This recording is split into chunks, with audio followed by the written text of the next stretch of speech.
Welcome to George Brown Retirees Association's Musings and Meanderings series. I'm Crystal Cotto-Sullivan, your host for this series.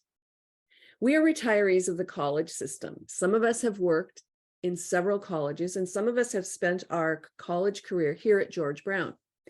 But there's more to the story. Many of us came into the college system from other professions and fields of expertise. The Musings and Meanderings series is about the journey of our retirees and the many things that they've done over their lifetime. We hope to capture a diverse experience that people have encountered, as well as the treasures they have discovered along the way. Our goal of this series is to discover the richness of our retirees' journeys. I don't know about you, but when I was working at the college, the conversations were often about work. I got to know a few people and learn about their lives, but often we were too busy to really sit down and tell the stories about our lives. So here we are with some time to learn about one another and hear some interesting, adventurous, and entertaining stories. To kick off our series, I will be chatting with Chef John Higgins today. Hey, Crystal, how are you? I'm great, John. Thank you for coming. This is very exciting.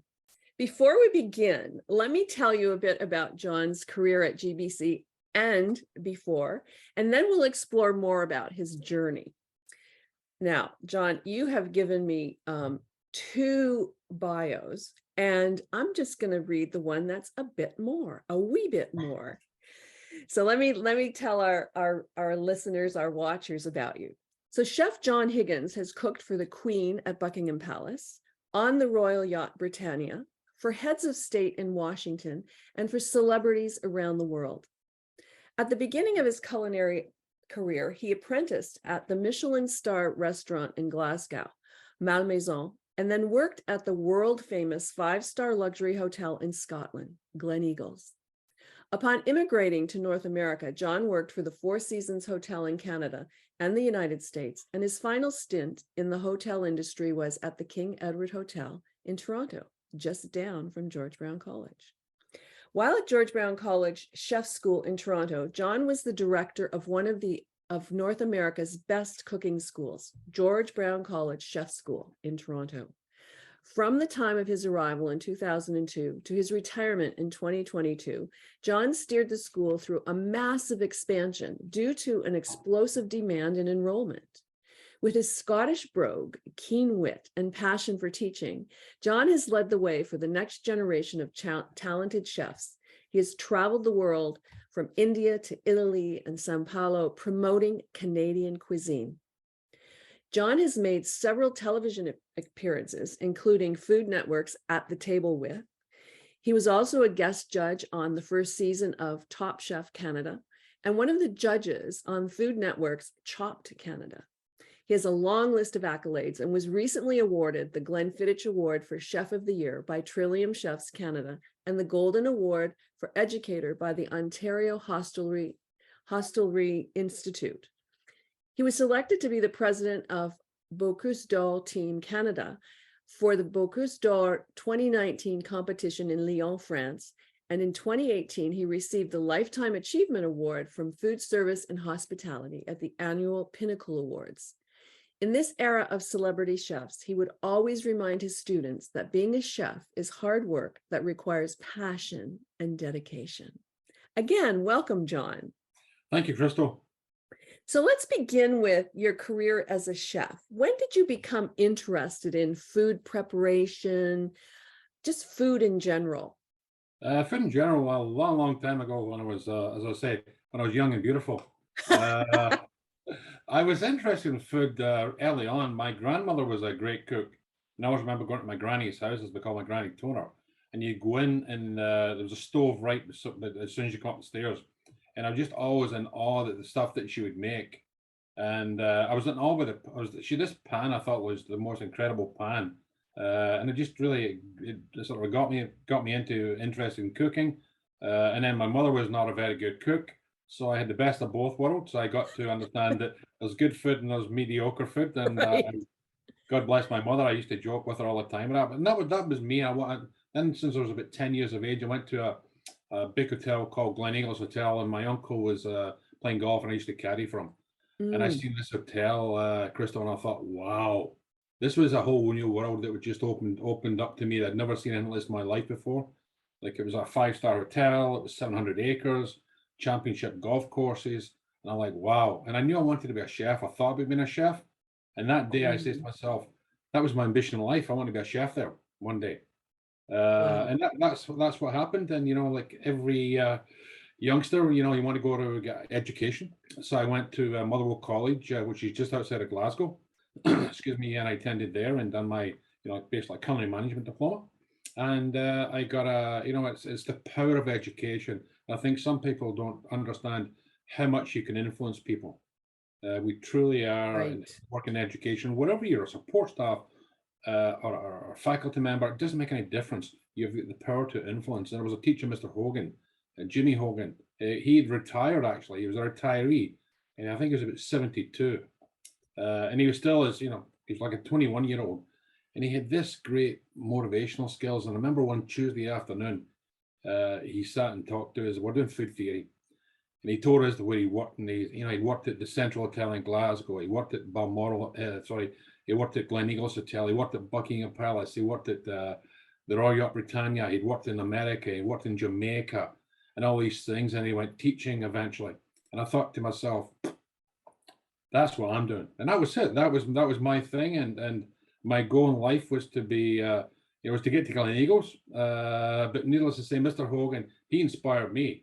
And I think that's the power that we have had and still have to influence other people in the field of education and you know, just an advancement. And it's just not about, it's been rich in the education, but it's been rich in understanding people and working with people and just seeing someone, you know, not everyone's going to be an A student, we all know, and some people are going to fail, but it's given them every opportunity to learn. And it's not always necessarily learning about the academic side. It's just learning about talking to people, working with people, being assertive. And because, you know, some people, you know, progress and they get better as age goes on, like a good cheese. But at the same time, as that was my first thing. So I'll give you a quick one here. So needless to say, I wanted a great apprenticeship, and the place was the Central Hotel in Glasgow. So I wrote there, and I got an interview, got the job. There's a whole long story about that. And I was there. It was a British Transport Hotel, and needless to say, they owned Glen Eagles Hotel, and they sent me to Glen Eagles Hotel to work, and that was my ambition in life, and that was when I was 19. Oh my goodness!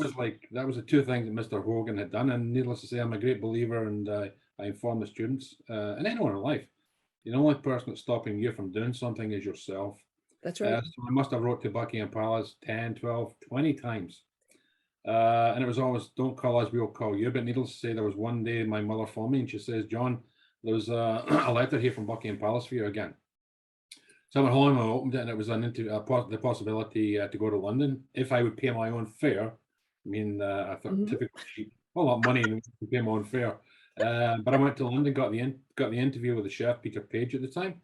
I got the job and left Glen Eagles, went to Buckingham Palace, and I knew when I went to Buckingham Palace, Crystal, I was only going to be there for 2 years. Sure.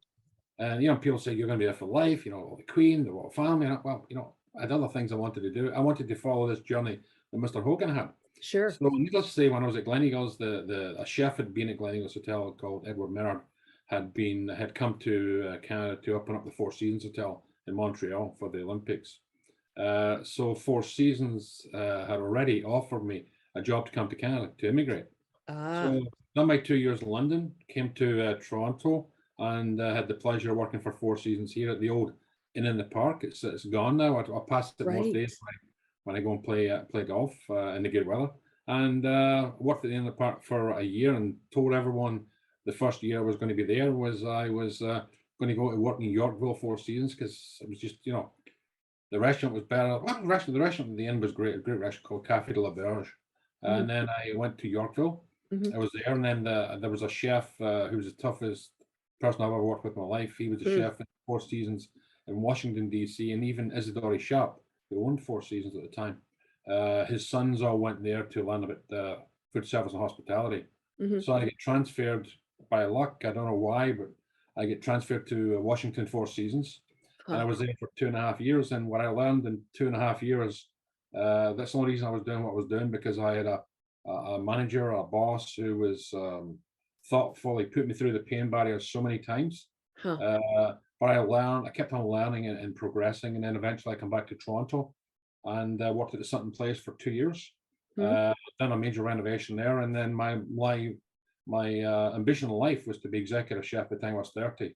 And needless to say, I was very, very fortunate because I'd worked with good people and I'd been mentored well. I was executive chef at the King Edward when I was 28. Wow. But in that time, I was always helping, in education with actually, to tell you the truth, I was really in awe with Humber College. It was John Walker who was the dean. They were changing the landscape of education, or they were making it interesting. They're holding people accountable. So long story short, John Walker left Humber, went to George Brown. Some people may recall John. Yes. And I would say this a couple of months ago, that if it hadn't been for John Walker, I wouldn't have come to George Brown, because there was a lot of changes that were going to be made in one shape or form. But I knew that John would have my back. I'm sure if something went wrong, I'd hear about it. But I just knew that, it's that sense of trust, and trust to me is very important in life. And as my old boss in Washington, Doug McNeil, would say, quality and integrity are not expensive, and that was John Walker. And that's why I ended up at George Brown. And it was through all these steps was Mr. Hogan from Motherwell College. He inspired me, and that was the journey I took. So sorry for speaking so fast, but there's a lot of stops. John, it's great. The whole thing is so interesting, because it seems like you were just able to really connect with some amazing mentors, starting with Jimmy Hogan, which I love the fact that he was 72 and you were 19, and he had that impact on you at that point. And in many ways, it probably changed your life. It put you on that trajectory. Very, very much so. I mean, if I hadn't bumped into Mr. Hogan that afternoon in the class, the Tuesday, things wouldn't have happened. And the funny thing was, the only place, then I went to work in the States where he'd done, and the only place I hadn't been to work was Jamaica. So, which was interesting. And I knew he worked at Ross Hall in Jamaica. He worked at Ross Hall. And needless to say, I was guest chef, got it in the wall here, 2017, November 2017. A hotel in Jamaica. Anyone's been to Jamaica called the Half Moon Hotel. They invited me as guest chef. So I went to Ross Hall. I went to the Half Moon Hotel Montego Bay as guest chef, and I found out the area, the sort of the former plantation, was called Ross Hall, and this was where Mr. Hogan had been. So really strange, but I just feel as if it was like the final chapter. That was like that. Yeah, I love it. Took a long time, but done it eventually. That's amazing, amazing. So John, what about and then you spent how many years at George Brown? I mean, 21, and I'm still working. I'm still I'm on contract. I'm doing 2 days a week and sometimes more, but I just love the place. I love the change. I love it. It's it's never certain, and it's a great place to be. Yeah, and it's great to work with the students. I love hearing you talk about how you were impacted. And, we don't always know how we impact students, no matter what aspect of working in the college we have. There are students who go away and their lives are changed, and sometimes we don't even know about it. Yeah, for sure. Yeah. So that's wonderful that you still are working there part-time. That's a great thing. And, I just want to say for our listeners that for some people, doing what you're doing is the natural thing. It's like, yeah, you continue part-time and you continue working. And for some people, it's like, no, I just need a complete change, or I need a break or whatever. And I know some people, take a little bit of a break, and then they might go back to work in the college system, or they may do something completely different, even studying and doing a whole other area of interest. So let's come back to your experiences. So I love food as well. I think I told you that when I was retiring, I went to George Brown Chef School, continuing education, and it was like the best experience. In fact, I was doing a PhD in higher education at the time and dropped out of that because it was way more fun to be doing culinary school. Anyway, I absolutely loved it. One of the things I loved was how my teachers, the chefs, had such I want to say reverence for the food. Like they really, when it was in front of them and they were demonstrating, they really engaged with the food. They looked at it, they took care of it. They didn't waste anything, which was a real lesson for me, because they'd say, oh, I could do this with this and this with this. I learned so much, not just the cooking part, but the care of the food. Yes. And the passion. I loved that part of it. And I'd go to class at 6 o'clock, and then it'd be 10 o'clock. I think, what happened? Like, where did that time go? I absolutely loved it. And my other part of that is when I was at St. Clair College before George Brown, I was actually chair of creative arts, and I was in charge of the culinary programs. And that was one of my favorite things, because they would invite me to help out. There might be a gala or something, and they say, you want to come and help prepare something? And so I got to be in the kitchen, and it was just, I love watching a passionate chef really engage with food. So tell me a little bit about some of your most memorable food experiences or cooking experiences. Probably so many. Oh, there've been so many, but I mean, there's been a lot of fun things. I give you one at Buckingham Palace, right? Actually, it was Sandringham, and this was just about when Princess Di or Spencer was coming on the scenes, and the Queen and the royal family used to do these shooting lunches, and it would be this beautiful box with duck down insulating and silver trays. And I remember I had there was like a pump. It was like just let's say it's a mashed potato to make it easy for everyone. It's a lot more complicated than that. And you put Parmesan cheese and cream. You put underneath the grill to make sure it's nice and crisp and golden. And Crystal, I put it underneath the grill, which was behind me. And when you say something's smelling, and you think of yourself, I know what it smells like, but I'm trying to think, and I say it's Parmesan cheese, and I turned around with the Parmesan cheese and the fat. The grill was almost on fire. The potatoes were blacker than coal, and I'm thinking, what do you do? So something I just thought, okay, what would I do? So what I'll do now, I'll just take it, and I went to look at it and thought for a second or two, and then I took a small knife, and it was so badly burnt around the top, the silver container, took the edges, around the edges, lifted it off like a little pie, cleaned it up, and I thought, here's me, I'm going to go to the Tower of London, I'm going to be fired for this, right? And needless to say, I took it and cleaned it up, put more Parmesan cheese, and this beautiful Parmesan cheese, more cream on top, done the same thing again. My heart was going a mile a minute, and just send it out there, because I was, what I learned there was the fact that I was the only one that knew that something was wrong and had gone wrong. Right. It was up to me. I was empowered myself to fix it. Yes. So that was something that I learned. Then there was another thing at the palace. I'll give you one more at the palace. People said, do you ever get anything sent back from the Queen? And I did. I really did. And it was the Queen's dog food. It was the food from the corgis, believe it or not. And I've taken this. It was a learning experience for me. I sent the food up, and what you used to do is you used to poach the food in a bouillon and take it off the bone, the rabbits or hares, and dice it up to a beautiful small dice. And I thought, why are we doing this? It's only for dogs. It was only for dogs, the Queen's dog. Big deal.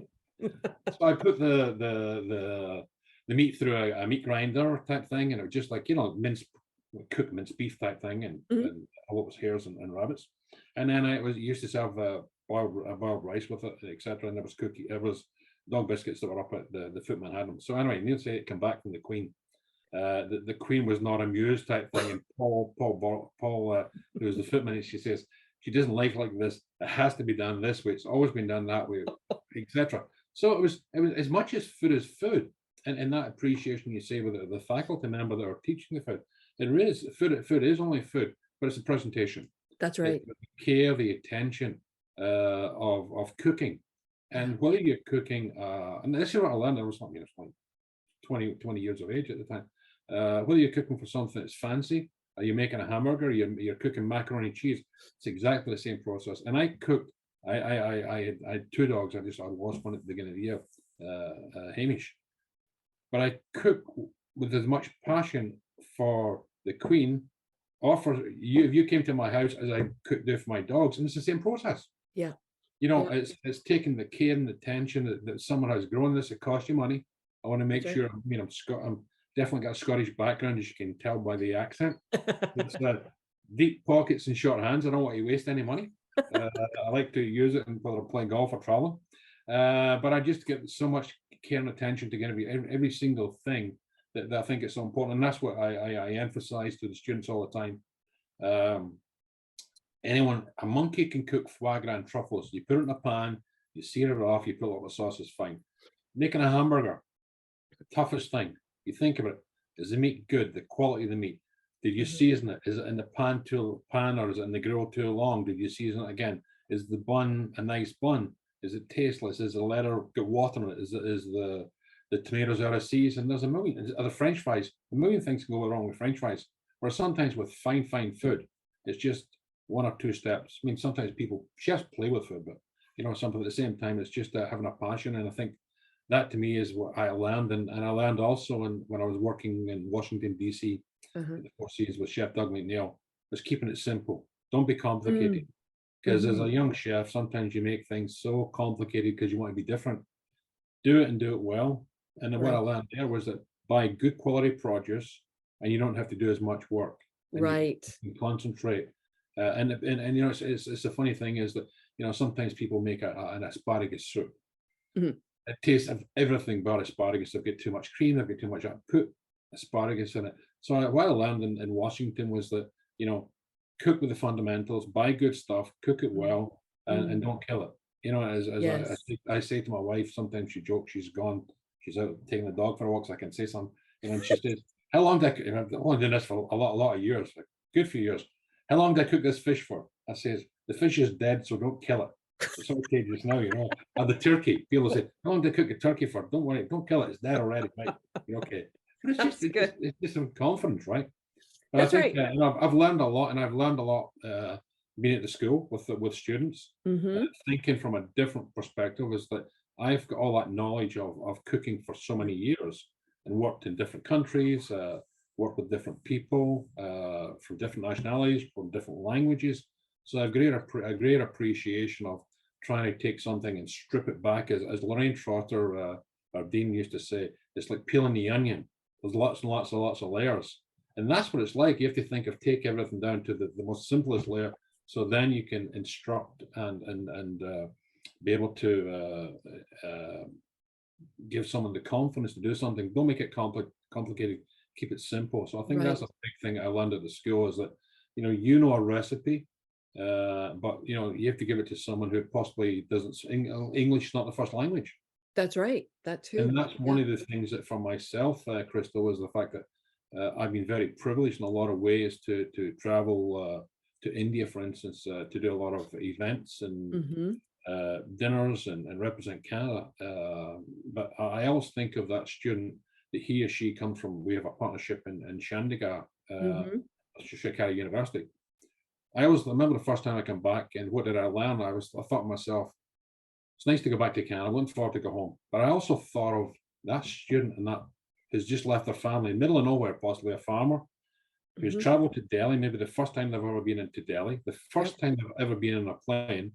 You fly, well, you've got to fly to Europe now, you can fly directly. So it's a 12 or a 13-hour flight, or even up, you can through London. The trauma and the shock of that is tremendous.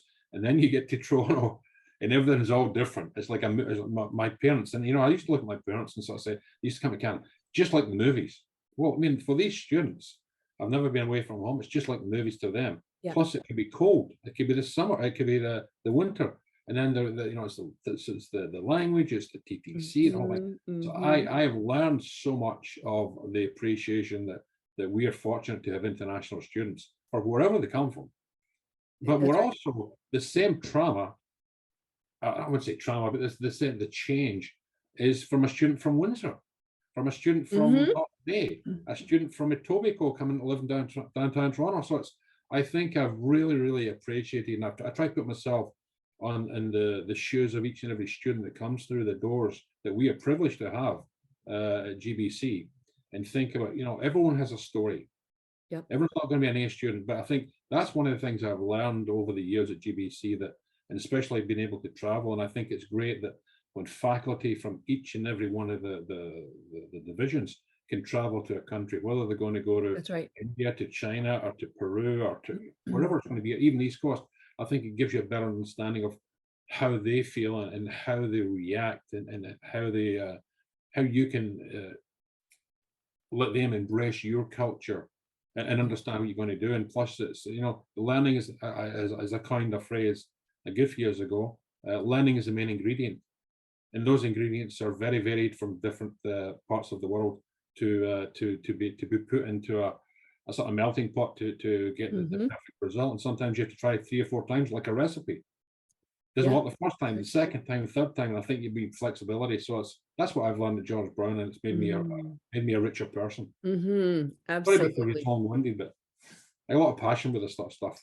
That's absolutely. And I just have to tell you a little story in terms of, I like how you talked about it's not only students from other countries coming to Toronto, it's about students from all over Canada. Yeah. My son-in-law came from a farming community in southwestern Ontario, small town.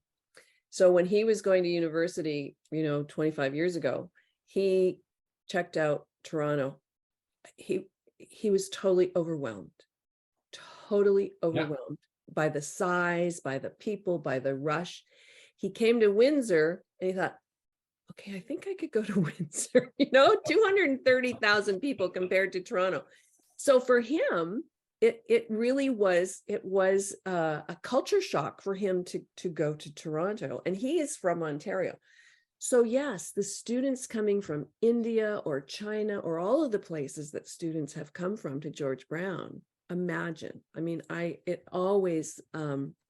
was always in awe that they were able to come, get themselves settled, and to actually learn in the midst of that culture shock. Totally agree. I mean, it's like you're definitely not, you're in a vortex. You're being sucked out where you're comfortable. You're being put someplace totally uncomfortable, and then hopefully the people who are there have got empathy towards your circumstances. And that's what I mean by, having the faculty. I think the college have done a good year, a good job in the last few years of having faculty travel to different countries. That's So right. that when those students come, you can put them, you can actually understand them. So the vortex can be lessened. I mean, it's one of the pleasures and one of the challenges of moving to another country. It's that excitement, the adrenaline. But at the same time, if someone is friendly and you see a smiling face, you don't understand. Listen, That's right. I wasn't an A student all the time. Trust me. Yeah. My mother would have told you that big time. Well, my sister was 10 times worse, and not in education, but just in the way life went. Sometimes she would always be determined to get the last word. But I think that's one of the things, like you say, is Southern Ontario. It's just as traumatic as well. Yeah, yeah. I actually, in my early career, I spent 6 years in Africa, in Lusaka, and I was teaching for part of the time, but one of the people that I got to know really well, he ended up coming to do a PhD in Canada. And he tells the story of coming to, I think he came to Regina, and his fiance was there doing a PhD as well. And he said, we had told him, we said, it's going to be really cold. You're going to need some warm clothes. And he's just kind of like, yeah, right. Just really didn't believe us. So we gave him a coat. And he arrived. He said, I got in the bus. I couldn't get off. I just kept riding from the beginning to the end, and I'd ride back again. I rode all day because it was too cold to get off the bus. Oh my goodness. He was just totally traumatized by the cold. Yeah, not for sure. I mean, and that's just one thing. That's just one thing that he would, have to deal with, would be the weather, never mind the different culture, the different food, the different way that we have our houses in our towns, everything. And so, yeah, I think that's one of the things that's so important, that the people who are working with the international students really understand, like, it's not easy to come from one place to another, even within Canada, but even more so for these international students, that yes, the smiling face, the welcome. If you know a word of their language, boy, does that ever go a long way. Well, I mean, just now we have CHCA. I don't know what the rest of the college like, but we have 64% of our students are international. Wow. 44 are from India, and you can see there's a difference in the international students, and I, being in India many times, I understand the students. And my thing now is I go past and say namaste. I don't say good morning. I say namaste, and you just see them Exactly. all, and they're all like, "Wow, like what's Yeah. going on?" Then you have a conversation. I've been there. I've been to, and it's funny. I've been very fortunate, and to travel there. But I remember, remember the last time I went with Lorraine Trotter, we went to Kolkata and different places, and Hmm. Shimla and Chandigarh and Delhi and Mumbai. And you say, "Oh yeah, I've been there. I know what it is like." And it's amazing what you say, Crystal. It Yeah. just feels that's where I come from. Wow. Yeah. Yeah. Yeah. I recently, it wasn't an educational situation, but I found this great Indian shop near the airport here in Windsor. So I was looking for some papadums and some mango chutney and whatnot. And so I went in, and the two young people, and they were, probably maybe in their late teens, early 20s. So we were chatting, and I asked him about something. He said, "Oh, that's not from our region. That's in the south." I said, "Well, where are you from?" So I thought probably the north. And they said Punjab. I said, "Oh, I've been to Chandigarh." Oh, they were so excited that I Yeah. had been there. And we just had this great conversation Yeah. about food and about the country and about them being here. You know, I was excited, but it looked like it made their day because someone could relate to them on a different level and Exactly. understand them just a little bit, just a That's it. little It's, bit. it's like you say, Chandigarh. I was, if I know they come from Chandigarh, I says, "Oh, section 17, where all the shops are." Yeah, Right. yeah, yeah, yeah, yeah. That's just, it's great. But I think, That's right. but I also think there's a richness that we don't give credit to that really gives a richness to our own students here That's in right. Toronto, because you're learning other cultures. I mean, there's the Bacon and Patriarchs program are doing a final exam for a 2-year Hmm. program, and if they do a menu with some Indian desserts. Hmm. So I was speaking to a student actually on Thursday last week, and they were asking for some ideas and what do we do and where should we go, and and they're very happy that they've got some Indian students in their groups, so Yep. they can actually get authenticity. So it's just not like you pick up a magazine, you go on the internet like blah blah blah, but it's like, I hate to say, it's like your grandmother, your mothers, your grandfathers, or your cousins' recipe or something else, and I think that brings a lot of authenticity Oh, to the school and to the food, which is important as absolutely. well. But it's like I say, it's that's where the learning is. It's in every single corner. It's just not in, it's not parallel lines like singing like Blondie type thing. But Yeah. it's one of those things. It's like it's all over the place, and it's how do you embrace that?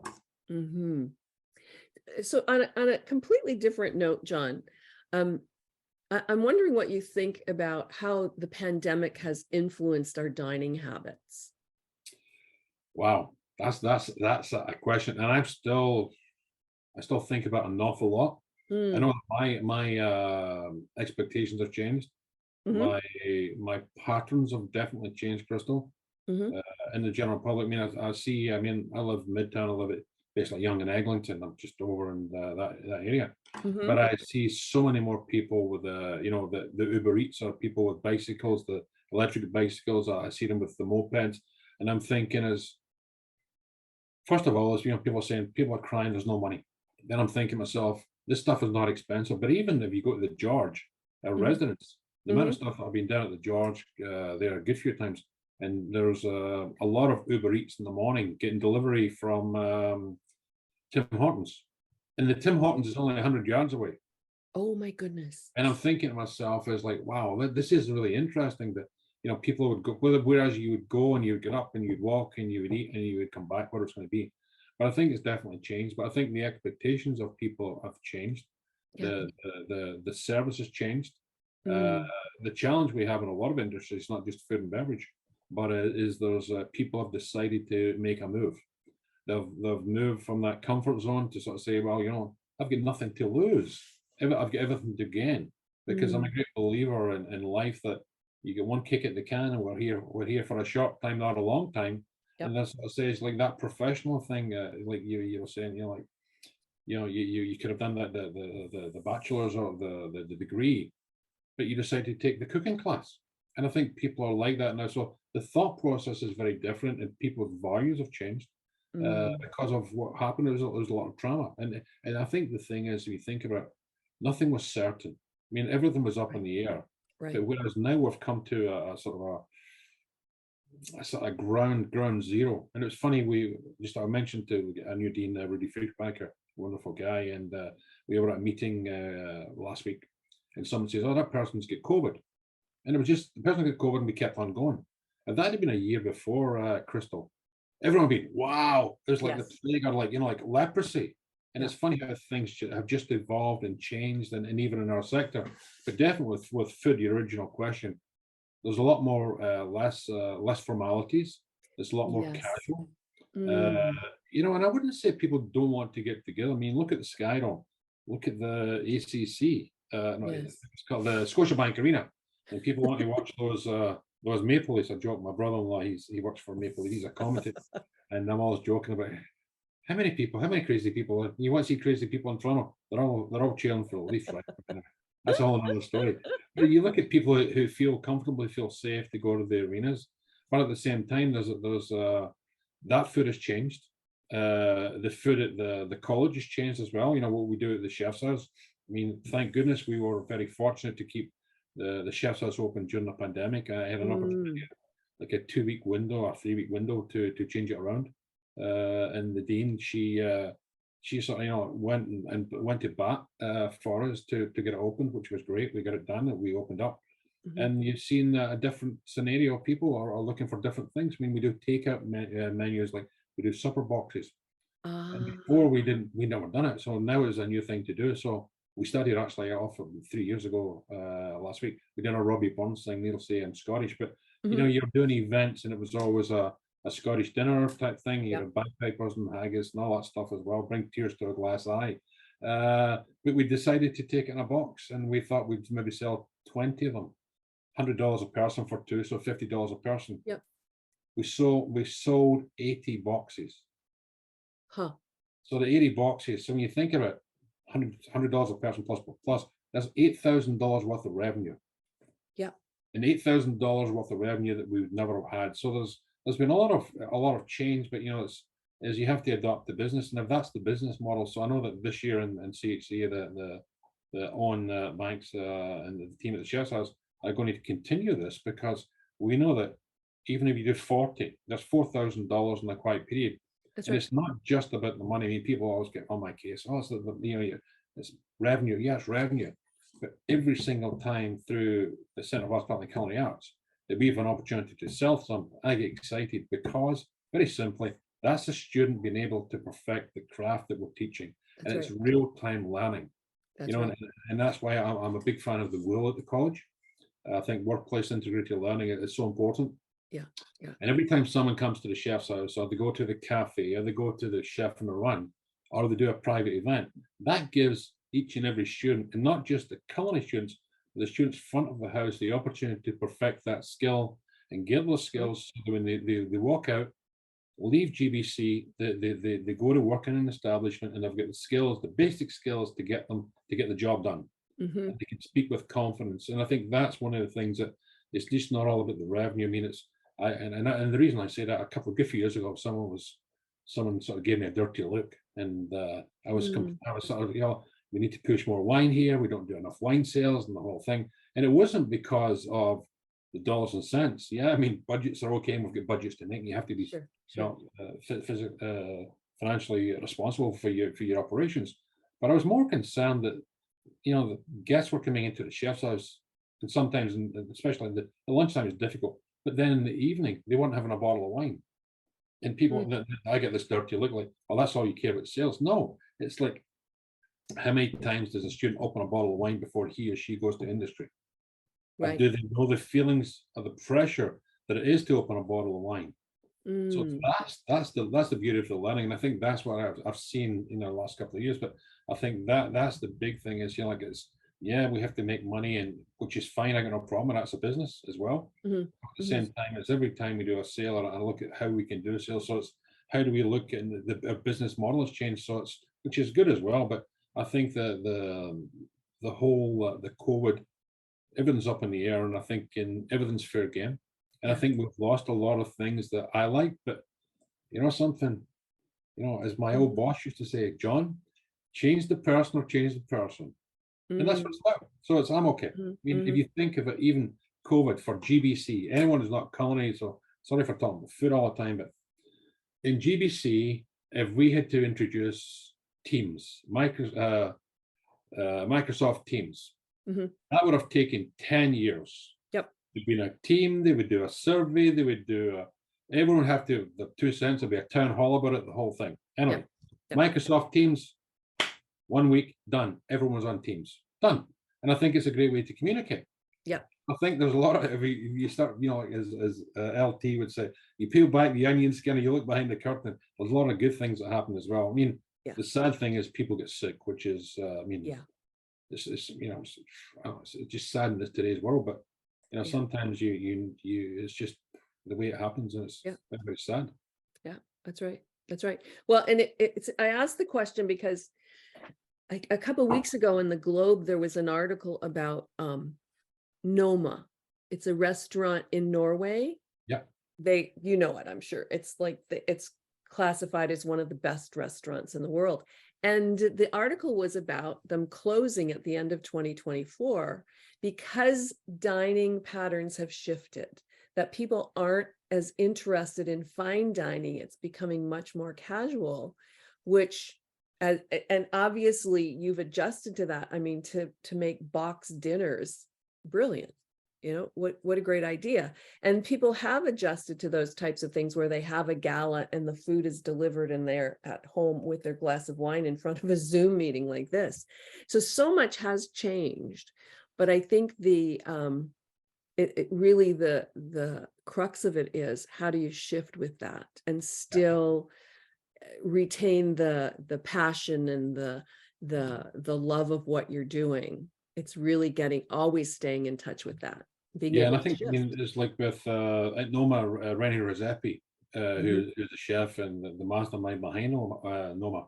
I've actually met him a couple of times. Interesting character, but I mean, even with Noma, he left and he closed the place down for a little while before, and he got to a stage that he tried every single thing, and everyone was looking for him to do new things, and it's very difficult because everyone's looking like, you just don't come up with an idea today and it's in the menu tomorrow. It can be there's a process, like I say.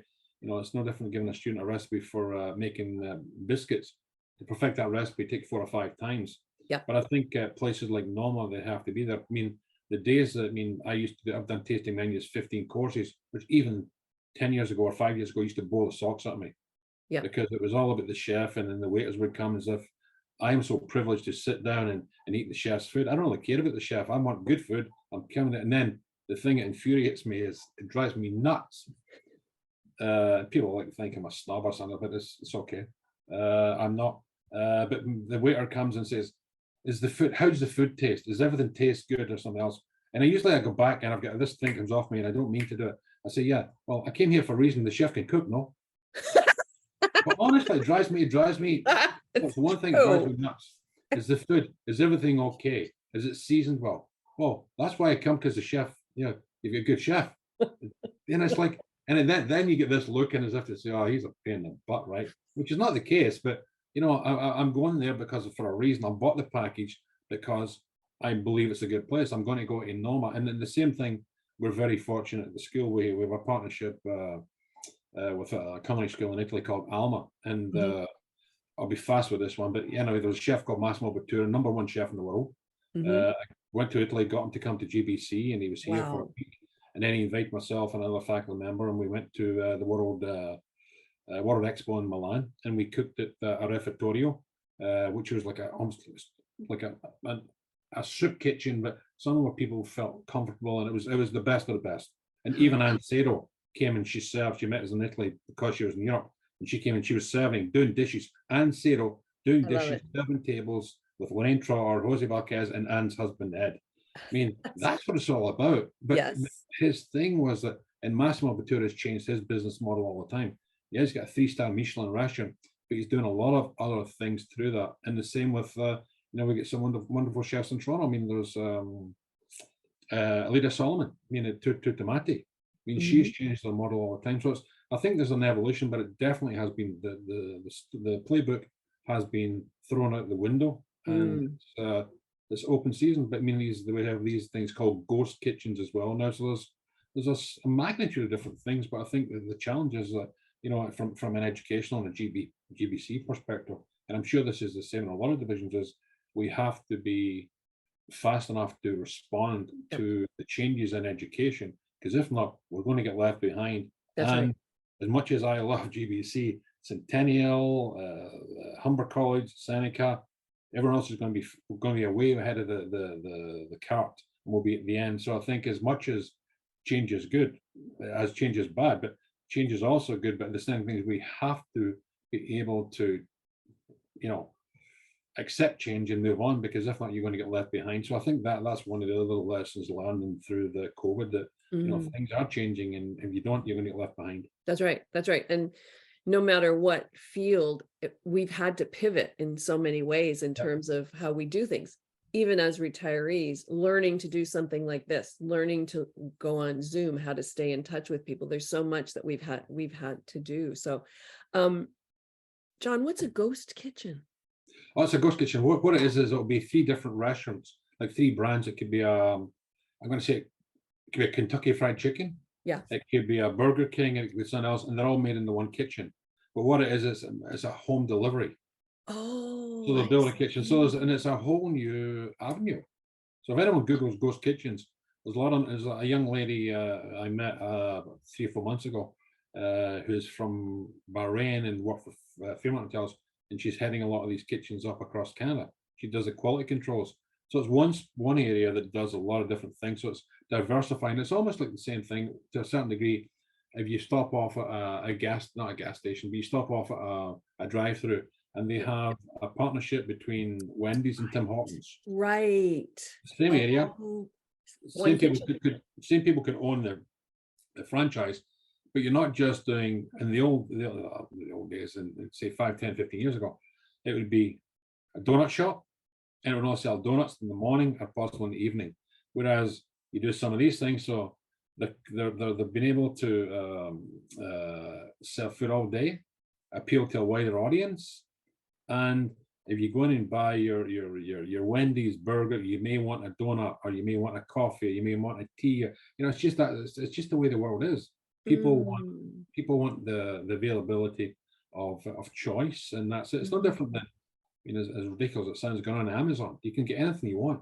Right. That's right. It's the same thing. So there's another thing. With COVID, you see that I see my street here. There's vans delivering to people's houses all the time. I still have to. I'm call me a dinosaur for this, please.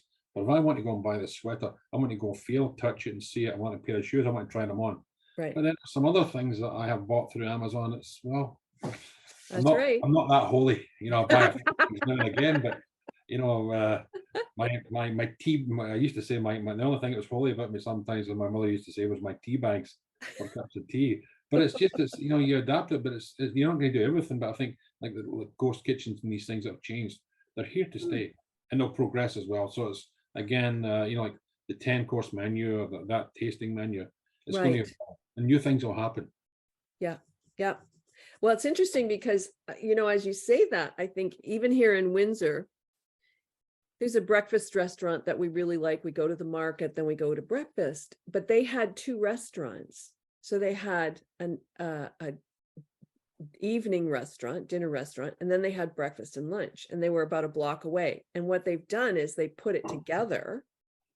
So now, because they said, why do we have 2 kitchens? So let's have one kitchen, have 2 different menus. And I'm thinking, well, yeah, that makes absolute sense. So very interesting. Ghost kitchens. I'm going to have to think about that some more. Great. Okay. Well, this has been amazing. Do you have a favorite recipe you would share with us? Sure. I've got lots and lots of recipes. Something simple. I will share something with you, Crystal. It's just simple, easy to do. Okay. Tasty. It's all about taste. As I said, taste is king even for the queen.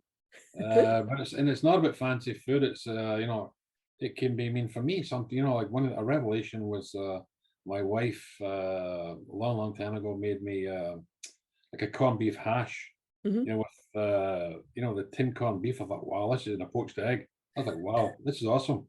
But if you to ask every single person that's watching this, or hopefully watches it, I asked this to Massimo Bottura, to Alan Ducasse, So many different chefs. A good friend of mine from New York, at Dirk Candy, Amanda Cohen. It's last meal on earth. What are you going to have? I mean, if I had to ask you, Crystal, tonight is your last meal on earth. What are you going to have for dinner? Oh my God.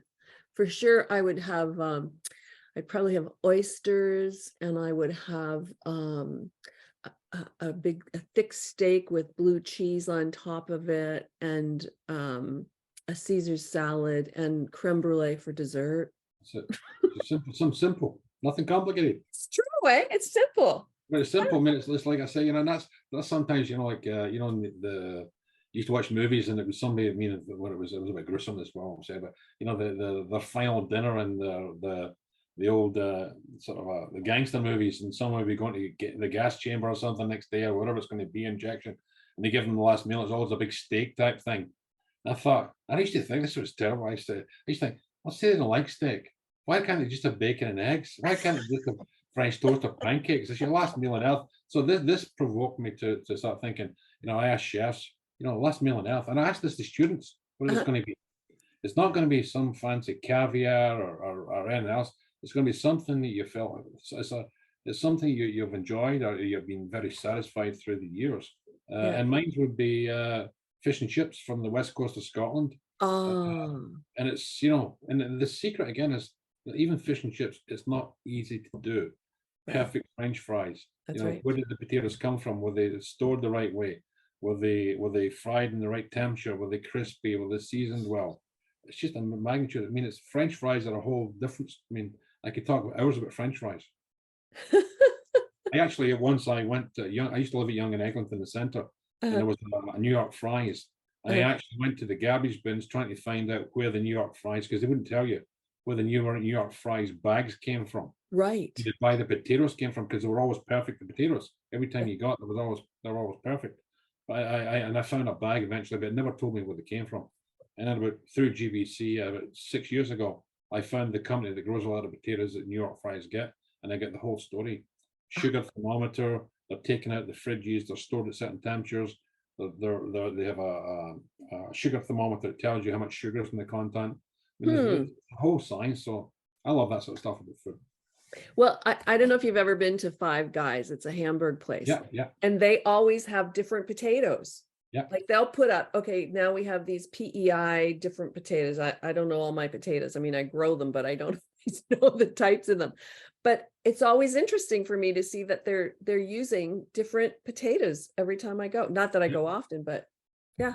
Yeah, just different time of the year. The potato farm, when they harvest them at different times, so they'll start off in New Brunswick or that, and then they'll move across the country down to the States, back to Canada, right across. So they have perfect potatoes every single time.